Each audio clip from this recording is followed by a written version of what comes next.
কিছু কিছু মানুষ খারাপ ব্যবহার করে মানুষ মানুষের সাথে, মানুষ মানুষের স্বার্থ নিয়ে মানুষ মানুষকে নিয়ে মরে। ধরো আমার কাছ থেকে একটা শাড়ি নিল বা আমার একটা জামা পরলো, পরে নিয়েও আমায় নিয়ে বদনাম করলো, এরকম একটা ক্লু দিচ্ছি।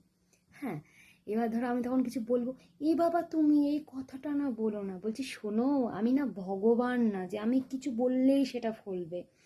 আমি যদি কিছু না করি না, তুমি আমাকে হাজারবার চোর বললেও আমার গায়ে লাগবে না। কখন গায়ে লাগবে জানো? তুমি যদি বলো যখন আমি সেটা করব। তা তুমি খারাপ কাজটা করো বলেই আমি কিছু বললে পরে তোমার গায়ে লাগে, তাই না?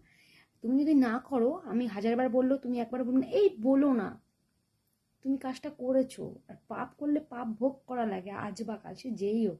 পাপ ভোগ, এটা পৃথিবী রে বাবা, পাপ ভোগ না করে কেউ টপকাবে না। বহু মুশকিল আছে, তার জন্য তো ভগবান আছে বিচার করার জন্য। পাপ বিচারের জন্য ভগবান আছে, মানুষ না। আর একদম